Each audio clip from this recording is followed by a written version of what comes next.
एक बात मुझे हमेशा कंफ्यूज करती है। मुंबई में बारिश कोई नई बात तो है नहीं।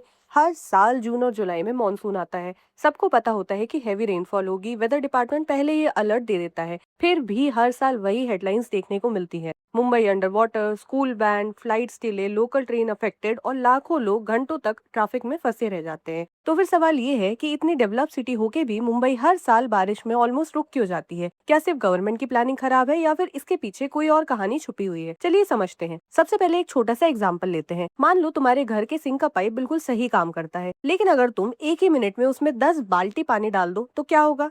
पाइप खराब नहीं है, बस उसकी एक लिमिट है। मुंबई के साथ भी ऐसा ही कुछ होता है। जब कुछ ही घंटों में बहुत ज्यादा बारिश हो जाती है तो ड्रेनेज सिस्टम उतनी स्पीड से पानी बाहर नहीं निकाल पाता है और धीरे धीरे रोड्स पर पानी भरना शुरू हो जाता है। लेकिन अगर सिर्फ इतना ही रीजन होता तो इंडिया की हर सिटी का यही हाल होता। तो मुंबई में ही ये प्रॉब्लम ज्यादा क्यों होती है? इसका जवाब मुंबई की लोकेशन में छुपा है। मुंबई अरेबियन सी के बिल्कुल किनारे बसा हुआ है और इसके काफी एरिया सी लेवल के बहुत करीब है। अब इमेजिन करो, एक तरफ आसमान से लगातार तेज बारिश हो रही है और उसी वक्त समुद्र में हाई टाइड आ जाती है। नॉर्मली रेन वाटर ड्रेनेज के थ्रू समुद्र में पानी चला जाता है, लेकिन हाई टाइड के टाइम समुद्र का पानी इतना ऊपर होता है कि ड्रेन्स के पानी का बाहर निकलना मुश्किल हो जाता है। मतलब बारिश का पानी सिटी के अंदर ही फंसा रह जाता है और कुछ ही देर में रोड स्विमिंग पूल के जैसे दिखने लगती है। लेकिन स्टोरी अभी खत्म नहीं हुई। एक और रीजन है जो शायद सबसे इम्पोर्टेंट है। मुंबई पिछले कुछ डिकेड्स में बहुत तेजी से डेवलप हुई है। हर जगह building, flyover, concrete roads, parking, malls और ये सब डेवलपमेंट जरूरी भी था, लेकिन इस डेवलपमेंट की एक कॉस्ट भी थी। पहले जो खुली जमीन थी वो बारिश का पानी अब्सॉर्ब कर लेती थी। आज उसकी जगह कंक्रीट है और कंक्रीट पानी अब्सॉर्ब नहीं कर सकती है। इसलिए जो भी बारिश का पानी होता है उसका लगभग सारा पानी सीधा रोड्स और ड्रेन्स में चला जाता है। अब इमेजिन करो कि एक छोटी बोतल में तुम एक बकेट पानी भरने की कोशिश कर रहे हो। मुंबई के ड्रेनेज सिस्टम के साथ भी ऐसा ही कुछ होता है। और एक इंटरेस्टिंग फैक्ट ये है कि मुंबई के ड्रेनेज नेटवर्क का एक बड़ा हिस्सा ब्रिटिश एरा में डिजाइन किया गया था और उस वक्त ना तो इतनी पॉपुलेशन थी, ना इतनी गाड़ियां और ना ही इतनी ऊंची बिल्डिंग्स। लेकिन आज मुंबई में करोड़ों लोग रहते हैं। रोज लाखों लोग लोकल ट्रेन और रोड्स का यूज करते हैं। सिटी का साइज और लोड दोनों कई गुना बढ़ चुका है और अब इस प्रॉब्लम को और बड़ा बना रहा है क्लाइमेट चेंज। साइंटिस्ट का मानना है कि जैसे जैसे धरती गर्म हो रही है, एटमॉस्फेयर ज्यादा मॉइस्चर होल्ड करता है। सिंपल लैंग्वेज में समझो तो पहले जितनी बारिश पूरे दिन में होती थी, अब कभी कभी वही बारिश सिर्फ 3 या 4 घंटे में हो जाती है। और जब इतना सारा पानी एक साथ गिरता है तो दुनिया का कोई भी सिटी प्रेशर फील करेगा।